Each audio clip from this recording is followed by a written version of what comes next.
Y seguimos en vivo en el Moments. Ya estamos en comunicación con Agustina Catone, directora de Telefónica Movistar, con quien vamos a hablar sobre cómo la educación tiene que adaptarse a las nuevas herramientas digitales y cómo éstas contribuyen a justamente generar un mejor ámbito de desarrollo de educación. Por eso ya estamos en comunicación con ella, pero antes vamos a conocer un poquito más sobre su bio. Agustina Catone, directora Negocio Responsable y Ética Corporativa Telefónica Hispam y de Fundación Telefónica Movistar en la Argentina. Con 24 años en la firma, ejerce esta función desde 2014. Tiene una vasta experiencia en la industria de las telecomunicaciones y en gestión de proyectos complejos. Luego de pasar por el área financiera, lideró la transformación de la Fundación Telefónica Movistar. Agustina es contadora pública de la UCA, realizó un programa de responsabilidad social empresaria ejecutiva en UDESA y tiene un diploma en políticas educativas de la Universidad Torcuato Di Tella. Desde 2020, tiene además la responsabilidad de diseñar la estrategia y coordinar la implementación del plan de negocio responsable en la región. Bueno, lo prometido es deuda. Agustina, ¿cómo estás? Muy bienvenida al N Moments. Bueno, planteábamos el tema de hablar de la educación y cómo la tecnología contribuye a generar un mejor desarrollo, sobre todo en un contexto en el que la pandemia prácticamente cambió todos los paradigmas. Contanos un poco cuáles son los desafíos y cómo la tecnología está ayudando.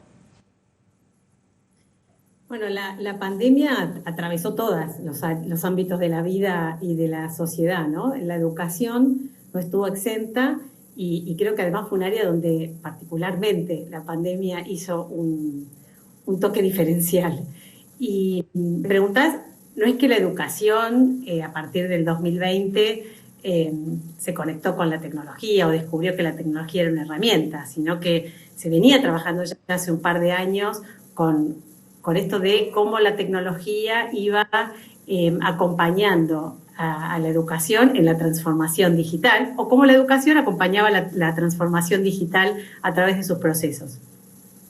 Lo que sucedió en el 2020 es que la tecnología pasó a ser la mediatización del vínculo entre el docente y el alumno, ¿no? Ante la imposibilidad de la presencia, la única forma de mantener ese vínculo fue a través de la tecnología.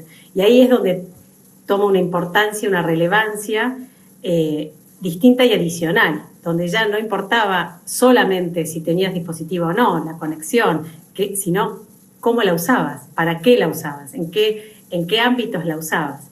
Y ahí me parece que es donde la pandemia va a ser un punto de inflexión en todo lo que a la educación refiere. Agustina, hubo como una aceleración, ¿no? Totalmente. Como dato, mira, las plataformas que tienen conexión virtual, que generan, se triplicaron. A septiembre se habían triplicado. Yo creo que hoy ya estamos en un poquito más del triple. Bueno, eso es así. O sea, pasamos de nos vemos en presencial a nos vemos en virtual. Y eso implicó que tuvimos que empezar a desarrollar otras habilidades. En el mundo de la educación particularmente adicional, porque ya no era un 1 a 1 que lo hacíamos en un café y ahora lo hacemos en un Zoom.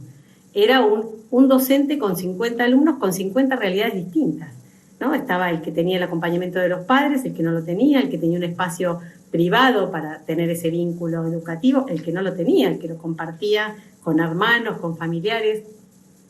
También una parte importantísima que era el docente, que ya no estaba solo en el aula dedicado a ese vínculo educativo, sino que estaba en su casa, por ahí con un adulto mayor al que tenía que cuidar, con un hijo que tenía que cuidar, con un hogar al que se tenía que llevar adelante. Entonces todo eso fue un gran desafío y a mí me gusta mirar las cosas en forma positiva. Entonces lo que digo fue un gran aprendizaje en 2020 y nos deja con un montón de información, de recursos para poder encarar un 2021 de una manera mejor. Y ahora se plantea, todo indicaría un mix, ¿no? De clases virtuales, clases presenciales. ¿Cuáles son los nuevos paradigmas, si los tuvieras que definir? Mira, el primer paradigma es la tecnología como un medio fundamental para la educación. Ese me parece que es el primero. Segundo paradigma, la profundización de la capacitación del docente y del alumno en habilidades digitales, ¿no? Ya antes la discusión era debiéramos incluirlas, cuáles debiéramos incluir. Hoy esa discusión no existe más. Se deben incluir, el tema es cómo y dónde. El tercer paradigma, que para mí es importante, es el tema del cambio de la mirada de la educación y la cultura digital.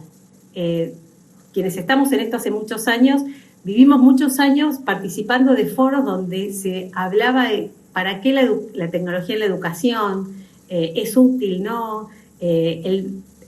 Compromete el vínculo personal y presencial. Hoy no, hoy ya sabemos que el vínculo es mixto, es presencial y es virtual.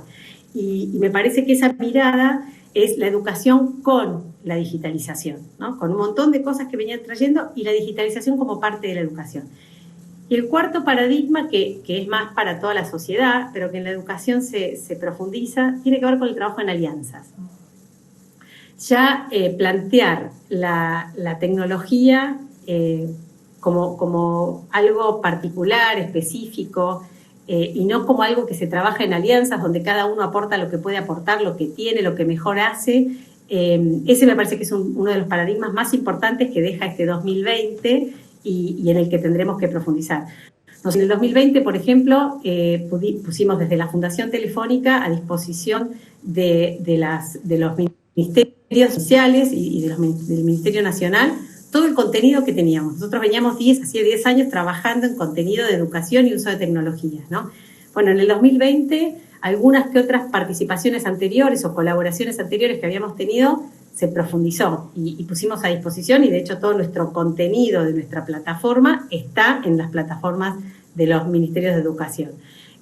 Nosotros veníamos, todas las empresas de la industria colaboraron con el Ministerio de Educación en algo que se llama el Zero Rating, o sea, todos los accesos que tenían a las plataformas del Ministerio de Educación Nacional, consumo de edad. Bueno, ese tipo de alianzas, y hay infinidades de cosas que se realizaron en 2020 y que yo creo que en 2021 lo que vamos a hacer es profundizar, es entender que estamos todos sentados en una mesa con un objetivo común, que es que la educación se realice, se profundice, y cada uno aportando y coordinándonos de la mejor manera.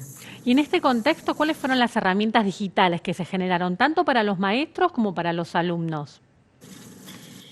Mira, herramientas digitales únicas, si yo te tuviese que definir y poner así como un detalle de herramientas digitales únicas, creo que no hay, porque las herramientas en un contexto de inclusión digital dependen de la diversidad con la cual vos te encontrás. Una herramienta digital para un ámbito educativo rural no es la misma, no tiene la misma utilidad, ni siquiera tiene la misma accesibilidad que lo tiene un contexto de urbanidad. Entonces, no hay herramientas específicas, hay muchas herramientas, y eso sí está bueno entender que hoy hay disponibles, gratuitas, en varias plataformas. En la plataforma de la Fundación hay muchas, pero hay un montón de otras plataformas que también ponen a disposición de la comunidad docente. La comunidad docente de la comunidad educativa, que no son solo los docentes, son los directivos, son los alumnos y son las familias. Las familias hoy necesitan herramientas digitales para acompañar el proceso educativo, porque en realidad son parte de ese proceso educativo.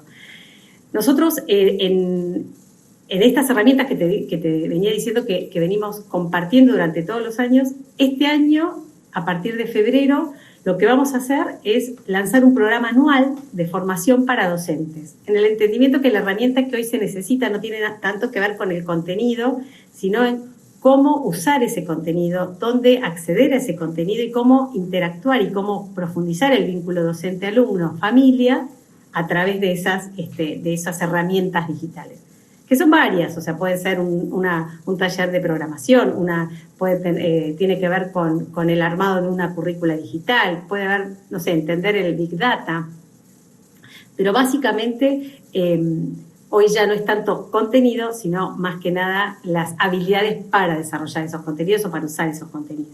Sí, justamente te iba a preguntar también, ¿no? ¿Cuáles son las herramientas para estar más abierto a este nuevo tipo de capacitación?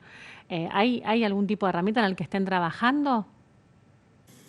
No, las herramientas per se son las distintas capacitaciones y los cursos. Después lo que tenés que entender es la accesibilidad para esas herramientas y trabajar estas herramientas, era lo que te contaba, en ámbitos rurales de una manera. La mejor manera de trabajar las herramientas digitales es con una mirada de inclusión digital. Cuando vos entendés la inclusión digital, automáticamente te lleva a analizar la diversidad con la cual vos te encontrás. Se habla mucho de la brecha digital. que tiene que ver con la disparidad que hay en la sociedad en su conjunto. O sea, si vos hicieses un análisis a nivel mundo, hay una gran brecha. Si lo centralizás a nivel hispanoamericano o latinoamericano, esa brecha sigue por ahí con aspectos diferentes. Y cuando lo haces a nivel país también, o sea, cada país tiene una brecha digital sobre la cual trabajar, en la cual abordar. Y para eso lo que tenés que mirar son los distintos escenarios con los que vos trabajás, los distintos puntos de partida de la sociedad, y sobre eso ir como ofreciendo la solución para acceder. El resultado final es acceso a la educación a través de la tecnología, compatibilizado el día que se pueda con la presencialidad. Para terminar, Agustina, ¿qué consejos le darías tanto a maestros como a alumnos para encarar este nuevo ciclo? Mirá, consejos, uno ponerse en un lugar de consejo es complejo, pero desde un humilde aporte propondría ponerle mucho esfuerzo a desarrollar la paciencia. Yo creo que son épocas donde uno, y más en el mundo educativo, tiene que ser paciente con lo diferente.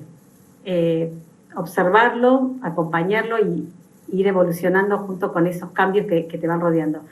Lo segundo que me parece importante es el apoyo y la confianza con los docentes. Yo creo que los docentes a nivel mundial, pero muy particularmente en el país, tienen una gran capacidad, tienen una gran vocación y lo que hay que hacer es apoyar y confiar en ellos y ponerle a disposición la mayor cantidad de herramientas que cada uno pueda para que puedan desempeñar esta misión tan importante que tiene que ver con la educación, que tiene que ver directamente con el futuro de una sociedad. Te agradezco muchísimo el tiempo, Agustina. Bueno, muchísimas gracias a vos. Y así reflexionaba Agustina, ¿no? Justamente sobre cuáles son los 3 consejos para arrancar un año lectivo diferente. Diferenciaba la paciencia, la importancia de tener paciencia, también confianza y apoyo a los docentes y no menor el escucha a los alumnos. Seguimos con más LN Moments.